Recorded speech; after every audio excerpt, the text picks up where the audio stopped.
আসসালামু আলাইকুম সুপ্রিয় শিক্ষার্থীবৃন্দ, তোমাদেরকে এবারে ক্লাসে আরো একবার অভিনন্দন।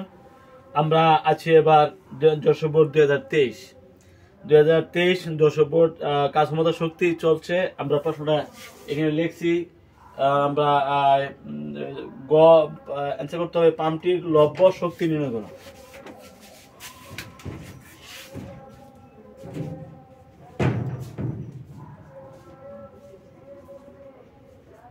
পাম্পটির লব্য শক্তি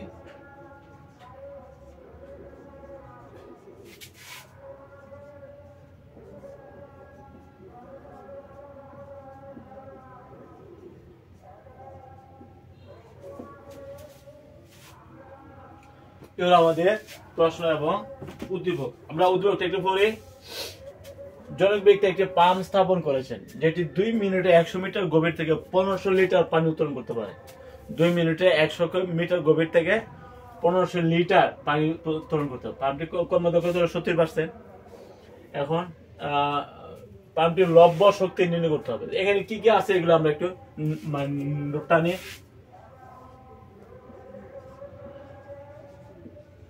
এখানে পানির ভর, ওঠানো পানির ভর,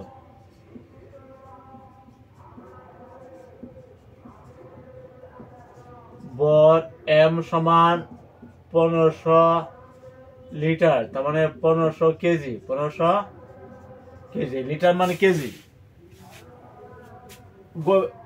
নলকূপের গভীরতা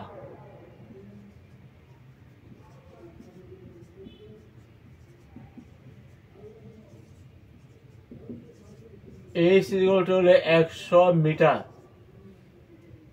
ঠিক আছে। টাইম সময়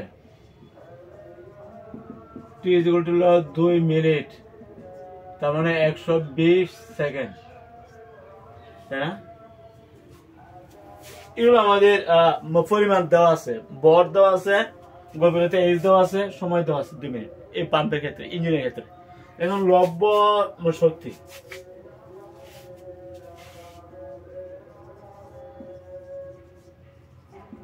W equal to what?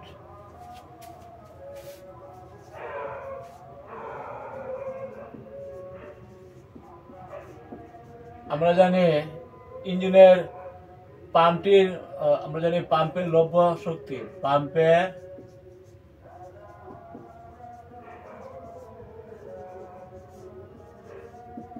mgh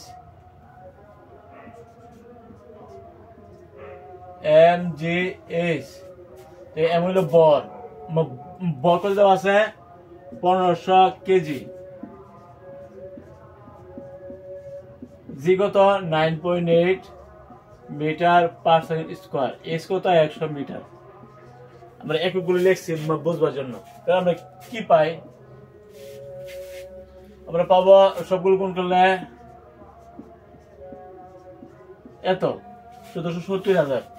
আমরা কি জুল লিখবো নাকি কেজি? মিটার, মিটার আছে 2 বার, মিটার ইন্টু মিটার কি metre square per second square. আমরা বলতে পারি kg metre square per second square, তার মানে 1470,000 জুল।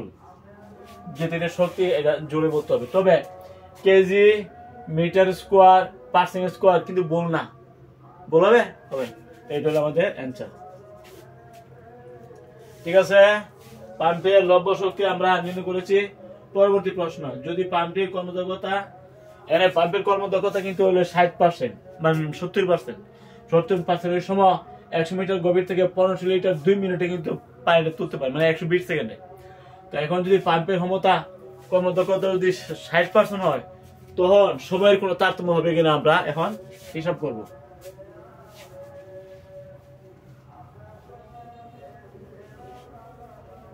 কর্মদক্ষতা কিন্তু বর্তমানে 70% না। 70% সময় পাম্পের 1500 লিটার পানি তুলতে, 100 মিটার উপরে তুলতে সময় লাগে 2 মিনিট বা 120 সেকেন্ড। পাম্পের কর্মদক্ষতা যদি 60% হয়ে যায়, তখন কি হবে? সময় কি বেশি লাগবে নাকি কম লাগবে? অবশ্যই বেশি লাগবে, তাই না? 70% সময় লাগে 2 মিনিট। যদি 60% হয়ে যায় কর্মদক্ষতা পাম্পের, তখন কিন্তু সময় একটু বেশি লাগবে অবশ্যই। আমরা হিসাব করে এটা মিলাবো।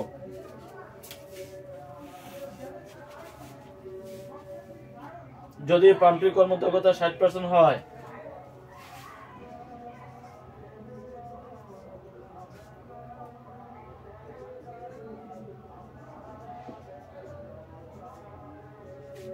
পাম্পটির কর্মদক্ষতা 60% হয়, সেক্ষেত্রে 1500 লিটার পানি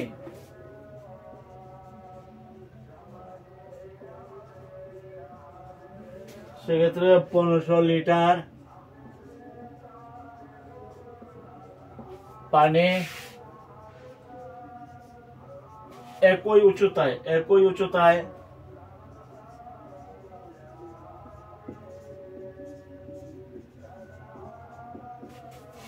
উচ্চতা উত্তোলনের জন্য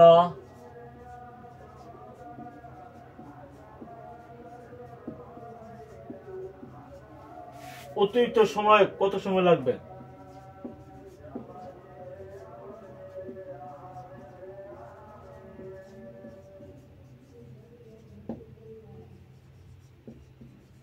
লাগবে? গাণিতিকভাবে বিশ্লেষণ করো।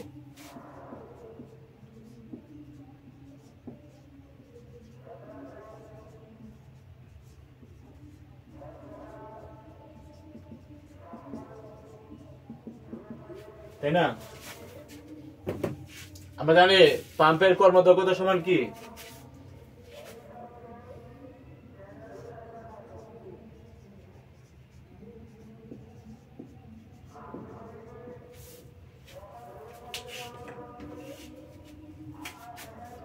কর্মদক্ষতা সমান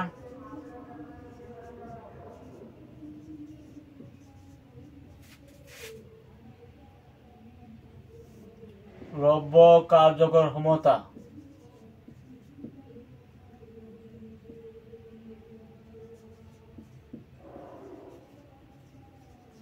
বাই প্রদত্ত ক্ষমতা।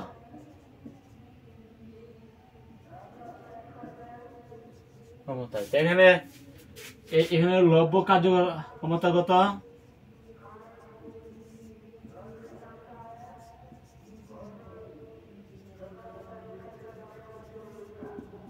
mgh/t। mgh আমরা পাইছি 147,000 আর n হলো t হলো 120 সেকেন্ড, তাই না? তাহলে বাদ দিয়ে যত আসতে হলো লব্ধ ইঞ্জিনের লব্ধ কার্যকর ক্ষমতা।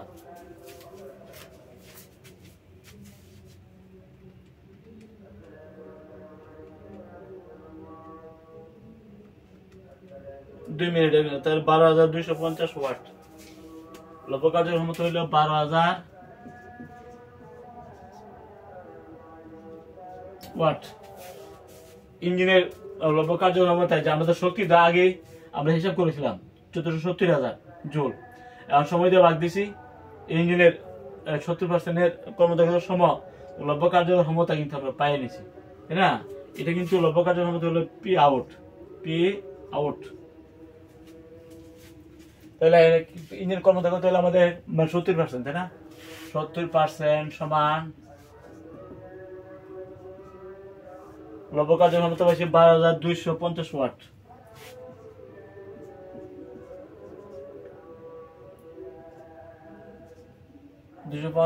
ওয়াট আর হলো মানে প্রদত্ত ক্ষমতা।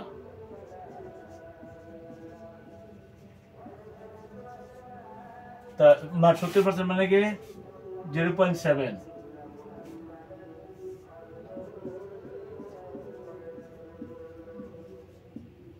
প্রদত্ত ক্ষমতা, সুতরাং প্রদত্ত ক্ষমতা কত?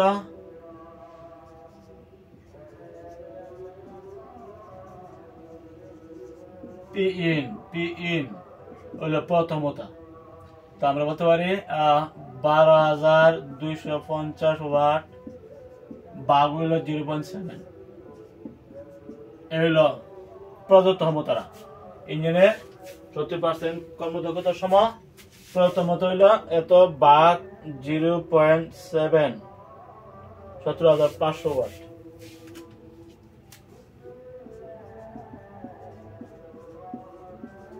সুপ্রিয় সুগন্ধ ক্ষমতা কিন্তু 70%। এখন প্রদত্ত ক্ষমতা পি ইন আমরা বলি পি ইন কত 17,500 ওয়াট। ঠিক আছে, পি ইন হইল 17,500 ওয়াট। আমরা নোটে লিখে রেখেছি। আবার কর্মদক্ষতা কিন্তু 60% হলে অতিরিক্ত সময় যদি আমরা হিসাব করতে চাই, ওই তারও কার্যকর ক্ষমতা 60% সময় পাম্পের কার্যকর ক্ষমতা বের করতে হবে। আবার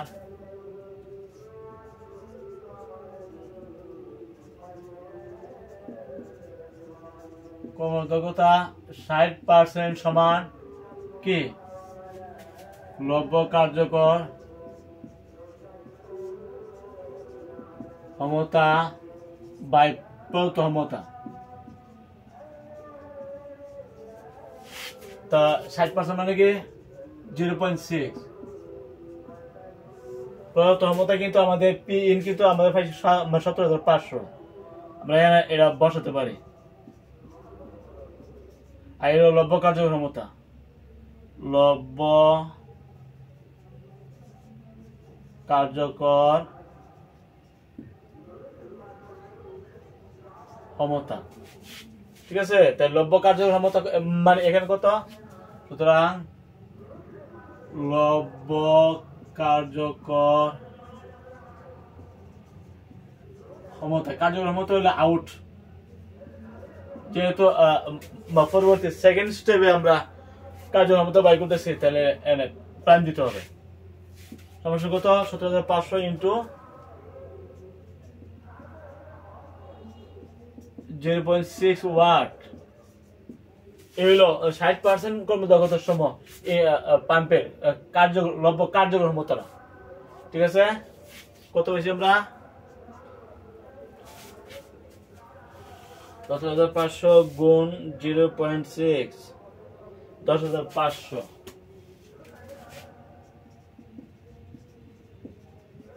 ওয়াট। ঠিক আছে, ইঞ্জিনের কর্মদক্ষতা যখন নাকি 70% ছিল, তখন লব্য কার্যকর ক্ষমতা পাইছিলাম আমরা পি আউট পাইছিলাম 12,250। যখন ইঞ্জিনের কর্মদক্ষতা 60% হয়ে গেছে, লব্য কার্যকর ক্ষমতা কিন্তু কমবে, যেহেতু কর্মদক্ষতা কমছে। এখন আমরা ওই সময় 70%-এর সময় লাগছিল 2 মিনিট। এখন পাম্পের ক্ষমতা হয়ে গেছে, কর্মদক্ষতা হয়ে গেছে 60%। এখন কি 2 মিনিট লাগবে না, সময় আর বেশি লাগবে। যেহেতু পাম্পের কর্মদক্ষতা কমে গেছে, অবশ্যই সময় বেশি লাগবে। সময়টা আমরা বাইর করবো। এই মোট শক্তি কিন্তু হইল 1470,000 জুল, তাই না? মোট শক্তির যদি এই লব্য কার্যকর ক্ষমতা দিয়ে বাইর করি, তখন কিন্তু সময়টা আমরা পাবো, তাই না? সুতরাং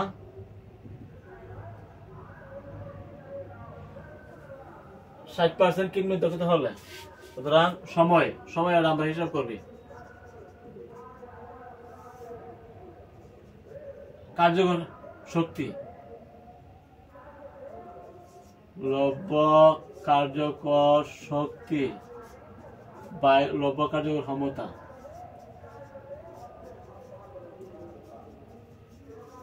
লব্য কার্যকর শক্তি আমরা কত পাইছি? ক্ষমতা হইল 10,500 ওয়াট। আর শক্তিটা কিন্তু মোট শক্তিটা কিন্তু এটা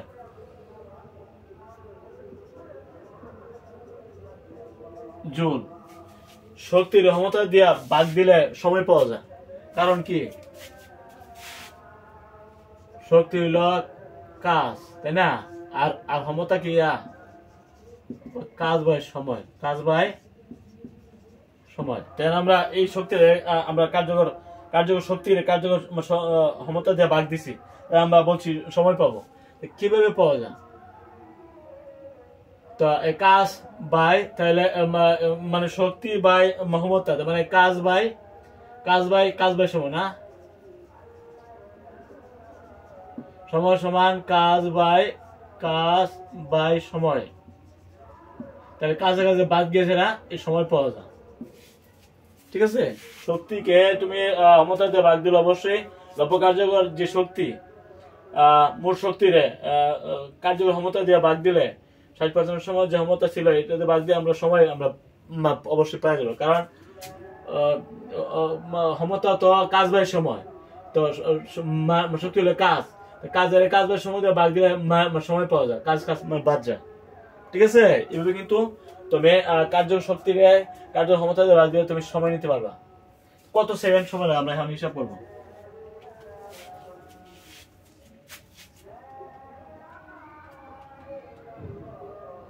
ভাগ 10,500, 140 সেকেন্ড। তো 24 সেকেন্ড এখানে 70% যখন কর্মদক্ষতা ছিল পাম্পের, তখন কিছু সময় লাগছিল 15 লিটার পানি 100 মিটার উপরে উঠাতে 2 মিনিট সময় লাগছিল। এখন কর্মদক্ষতা নাকি 60% হয়ে গেছে, তখন কার্যকর ক্ষমতা কিন্তু কমে গেছে। কমার কারণে সময় কিন্তু 140 সেকেন্ড কিন্তু লাগতেছে এই পরিমাণে পানি তুলতে। এই 15 লিটার পানি 100 মিটার উপরে মানে উঠাতে 140 সেকেন্ড সময় লাগবে। তার সময়ের অতিরিক্ত সময় লাগছে কত? আগে লাগছিল 2 মিনিট, এখন লাগছে 2 মিনিট মানে 120 সেকেন্ড, আর এখন লাগছে 140 সেকেন্ড, তার মানে 20 সেকেন্ড সময় বেশি লাগছে। যেহেতু কর্মদক্ষতা কমে গেছে, ক্ষমতা কমার কারণে সময় বেশি লাগছে, এই আমার যুক্তি, তাই না? সুতরাং অতিরিক্ত সময়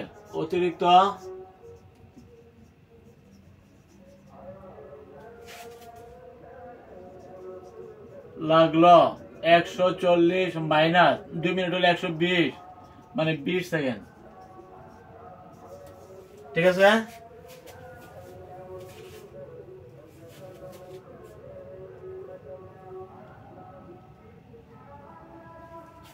এই 20 সেকেন্ড সময় মান বেশি লাগছে, বুঝতে পারছো আশা করি? তো প্রথমে আমরা কর্মদক্ষতা মানে কি লব্ধ কার্যকর ক্ষমতা বাই প্রদত্ত ক্ষমতা, কর্মদক্ষতা দেওয়া আছে 60% মানে 0.7। লব্ধ কার্যকর ক্ষমতা আমরা হিসাব করছি 12,500, 12,250 আমরা এখানে পি আউট লব্ধ কার্যকর ক্ষমতা, তাই না? মান বসাইছি আমরা প্রদত্ত ক্ষমতা, এটা বলে পি ইন হইল প্রদত্ত ক্ষমতা, আমরা পাইছি 17,500 ওয়াট। আচ্ছা, আবার যখন কর্মদক্ষতা 60% হয়ে গেল, সূত্র দিয়ে দুই লব্ধ কার্যকর ক্ষমতা বাই প্রদত্ত ক্ষমতা, 60% মানে 0.6 লব্ধ কার্যকর ক্ষমতা বাই, একটু আগে কিন্তু আমরা প্রদত্ত ক্ষমতা পি ইন পাইছিলাম 17,500, এর মান না বসাই দিছি। তাহলে লব্ধ কার্যকর ক্ষমতা এটা বলে পি প্রাইম আউট, মানে ফরেরটা, এই জন্য দ্বিতীয় স্টেপে এই জন্য আমরা প্রাইম দিয়েছি পি প্রাইম আউট, মানে লব্ধ কার্যকর ক্ষমতা 60% সময়। তারপর এটা ইন্টু এটা গুণ করলে হয় 10,500। সুপ্রিয় কিন্তু লব্ধ কার্যকর ক্ষমতা 60% সময় হয়ে গেছে 10,500, আগে ছিল 70% সময় ছিল 12,250। কমবে কারণ কর্মদক্ষতা কমে গেছে এই জন্য। ঠিক আছে, এখন সময় বের করবো। সময় বের করে মোট শক্তির লব্ধ কার্যকর যে ক্ষমতা এটা বাদ দিতে হবে। মোট শক্তি ছিল কত? 1470,000 জুল। এই মোট শক্তির এই যে 60% সময় যে লব্ধ কার্যকর ক্ষমতা আমরা পাইছিলাম, এটা পাইছিলাম 10,500, এটা বাদ দিছি, সময় বেড়ে যায়। কারণ মোট শক্তির ক্ষমতা মানে কি? কাজ বাই সময়, ক্ষমতা মানে কাজ বাই সময়। এই জন্য শক্তির কাজ বাই শক্তি মানে কাজ, ক্ষমতা মানে কাজ বাই সময়, কাজ বাদ দিয়ে আমরা সময় পাওয়া যায়। এইভাবে কিন্তু আমরা সময়টা নিতে পারছি। আগে লাগছিল 2 মিনিট, এখন লাগছে 140 সেকেন্ড, তার মানে 20 সেকেন্ড সময় বেশি লাগছে, তাই না? ওকে, আমরা এরপরে তা অতিরিক্ত লাগলো 20 সেকেন্ড সময় বেশি, যেহেতু কর্মদক্ষতা কমে গেছে, পাম্পের কর্মদক্ষতা 70 থেকে 60 হয়ে গেছে, এই জন্য সময় বেশি লাগছে, তাই না?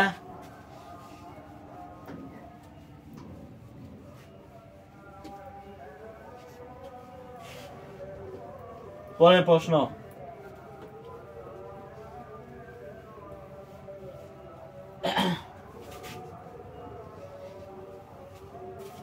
তারপর প্রশ্ন হলো নিউক্লিয় বিক্রিয়া কি?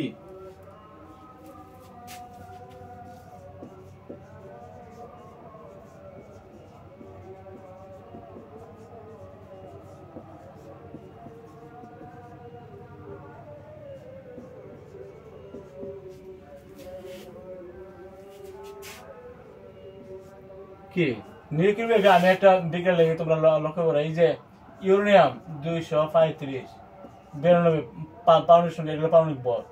এটাকে নিউটন কণিকা দ্বারা আঘাত করলে দেখা যায় যে ক্রোমিয়াম প্লাস বেরিয়াম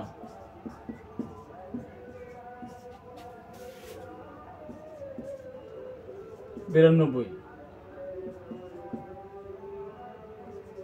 এরকম ইউরোপ একটা বড় নিউক্লিয়াস বিশিষ্ট একটা পরমাণু। এটাকে তো নিউট্রন কণিকা দিয়ে আঘাত করা হতো, দেখে দুইটা ছোট নিউক্লিয়াস বিশিষ্ট নতুন পরমাণু এখানে পাওয়া গেছে। এই বিক্রিয়াটা হলো তোমার নিউক্লিয়ার বিক্রিয়া, যে বিক্রিয়াতে নিউক্লিয়াস পরিবর্তন হয়ে নতুন নিউক্লিয়াস বিশিষ্ট পরমাণুতে পরিণত হয়, এই বিক্রিয়াকে বলা হয় নিউক্লিয় বিক্রিয়া। যে বিক্রিয়াতে কোন মৌলপরমাণু মৌলপরমাণু নতুন নিউক্লিয়াস বিশিষ্ট পরমাণুতে পরিণত হয় তাকে বলা হয় নিউক্লিয় বিক্রিয়া। ঠিক আছে, নিউক্লিয়াস থেকে ছোট ছোট নিউক্লিয়াস এই যে পরিবর্তন, এই যে বিক্রিয়া, এটার নাম হলো নিউক্লিয় বিক্রিয়া।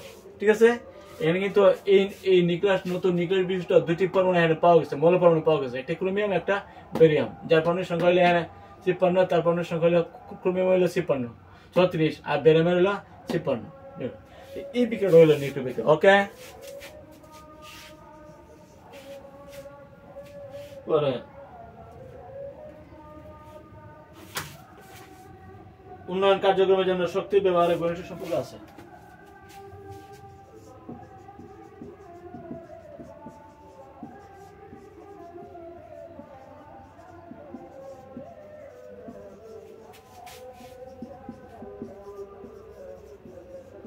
ব্যবহারের সম্পর্ক আছে।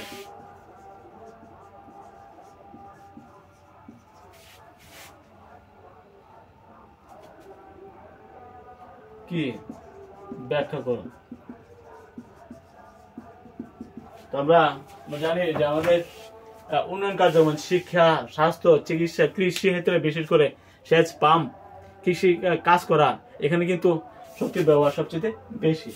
তারপরে এই যে শিক্ষা অবকাঠামো তৈরি করা, এখানে শক্তির ব্যবহার। তারপরে চিকিৎসা, সেখানে শক্তির ব্যবহার, বিদ্যুৎ শক্তি, আলো শক্তি, সব শক্তি ব্যবহার। অর্থাৎ উন্নয়ন কর্মকাণ্ডের জন্য আমাদের প্রতিনিয়ত শক্তির ব্যবহার হচ্ছে, তাই না? পানি যদি আমরা ব্যবহার করি সেখানে শক্তির ব্যবহার। ঠিক আছে, বিদ্যুৎ শক্তি যদি পানি শক্তি থেকে আমরা বিদ্যুৎ শক্তি উৎপাদন করি, সেই বিদ্যুৎ শক্তি যে বিভিন্ন পাওয়ার প্ল্যান্ট থেকে ব্যবহার করি, সেখানেও শক্তির ব্যবহার আছে। তো উন্নয়ন কর্মকাণ্ডের জন্য শক্তির ব্যবহার বেশি। ঠিক আছে, আগামী ক্লাসে আমন্ত্রণ জানিয়ে এখানে শেষ করছি। সবাই ভালো থাকবেন, আলহামদুলিল্লাহ।